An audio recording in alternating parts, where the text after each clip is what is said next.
All right, welcome into the next video, ladies and gentlemen. You can see here before you that we've got two desks. One on the left that's filled with paper. Actually, I worked with someone whose desk looked remarkably like that, but that's a story for another day. And you see this desk on the right, which is very neat, clean, and organized. And you can see we have a question at the top of our PowerPoint which says, what's the connection between these two desks and math anxiety? Let me give you a second or two to ponder that.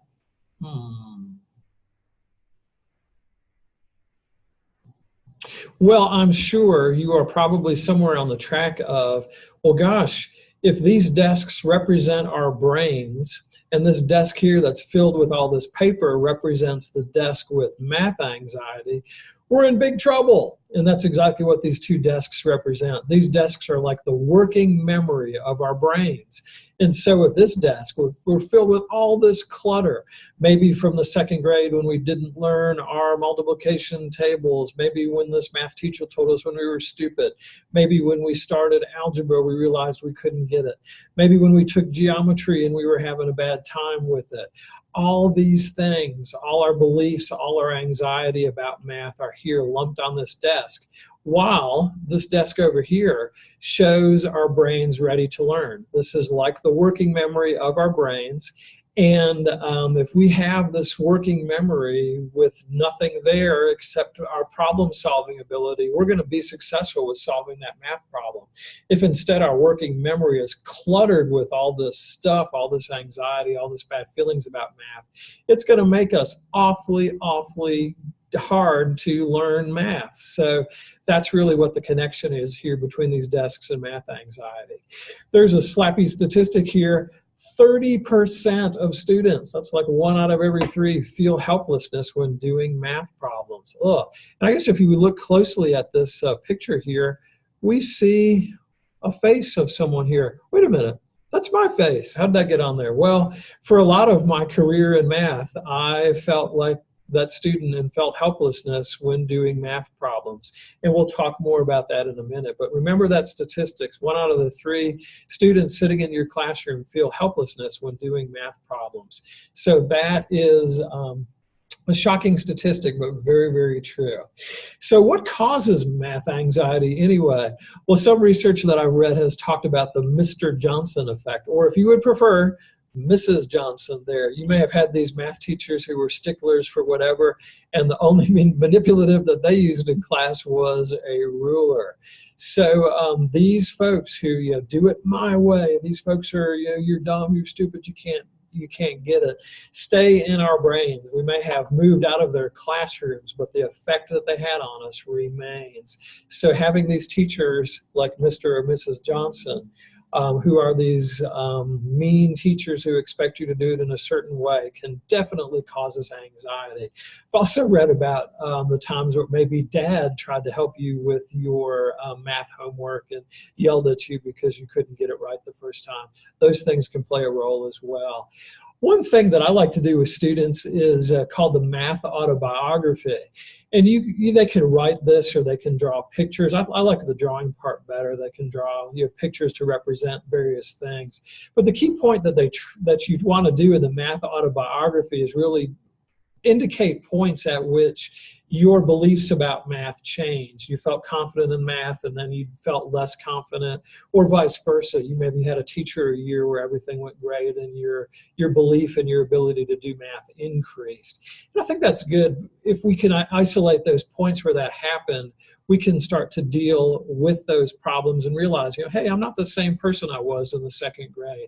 I've learned, I've grown, I've successfully navigated my way through life, and I'm not that same person. I can learn math, and that's what the research tells us if we remember back to early in the course. Well, if I did my math autobiography in elementary school over here, I was just like Horshack. I loved math, and I remember in the 6th grade I was in a special group and they let us work ahead, and math came easy to me and everything was cool. Winter math in junior high school, where in grade 7 I was given the opportunity to either take 7th grade math or Algebra 1. Well, loving math, I said, I'm going to take Algebra 1. bad move. I think looking back developmentally, I wasn't really ready to understand the abstract nature of algebra at this point. So in that 7th grade year, my math confidence just plummeted.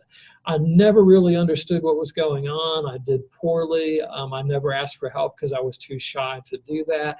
I was in love with the beautiful girl across the classroom and spent a lot of time looking at her. All these things helped to drag down my belief system and my ability to do math. Math confidence here when I started, by the end of that particular year, was shattered. And I didn't take algebra again until the 9th grade. But in that time, my belief system and my ability to do math was shot. I took the math I needed to go to college. I still to this day do not know how I passed geometry because I never understood anything that was going on inside that classroom. This continued on through college.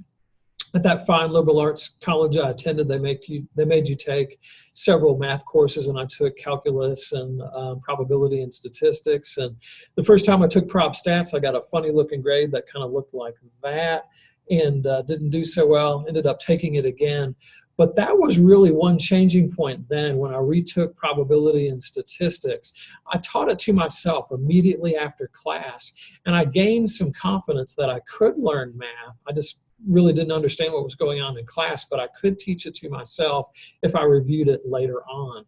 Moving ahead to when I started working in an adult basic skills program in 1992, I would thought I was going to be teaching English and doing all these other things, but we worked in a lab setting at that time, and students would always come up to me for help in math, and I spent 95% of my time working with math problems with students. So I made the decision then that because I so loved what I was doing in adult basic skills, that I was going to get to love math, and I relearned things, learned things for the first time.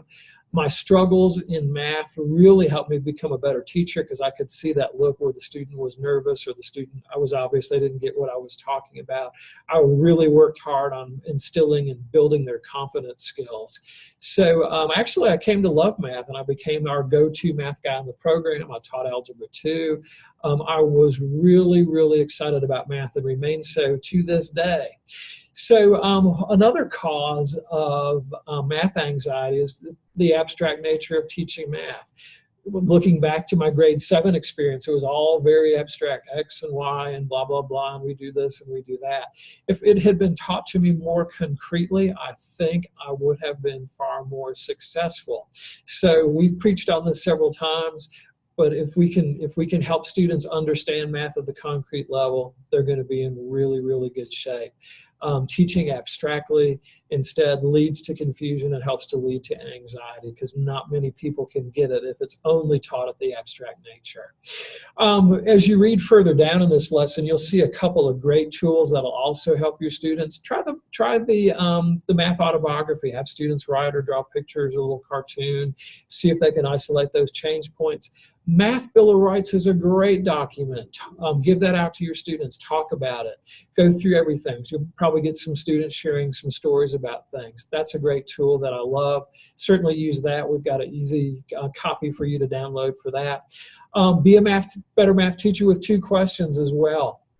And you can do this really in any subject because essentially you pass out this piece of paper to students, give them a little bit of room to write, or you can do it on the computer as well. Ask these 2 questions. What am I doing that helps you learn math, and what can I do better? And then, don't have them put their names on it. Do it anonymously and read them. That's the key thing because you're going to get a lot of feedback. We may sometimes get more feedback than what we want. But let the students know that next day that you have read their answers and that you're willing to incorporate some changes inside the classroom based on what they've said. So screw up your courage and do this, but that's something you can do every so often, and I think it gives students some buy-in and some ownership inside the classroom. Last but certainly not least, I absolutely love the video that you're going to see from Kelly McGonigal about how to make stress your friend. Powerful stuff, about a 10-minute video. And she does a brilliant job of showing how we can help our students reinterpret stress. In other words, my heart's beating fast. I'm getting a cold sweat. I'm breathing faster. But instead of thinking about it as, panic, think about it instead as, hey, this is my body helping me gear up to face the challenge that's coming. And I know I can successfully face and meet this challenge.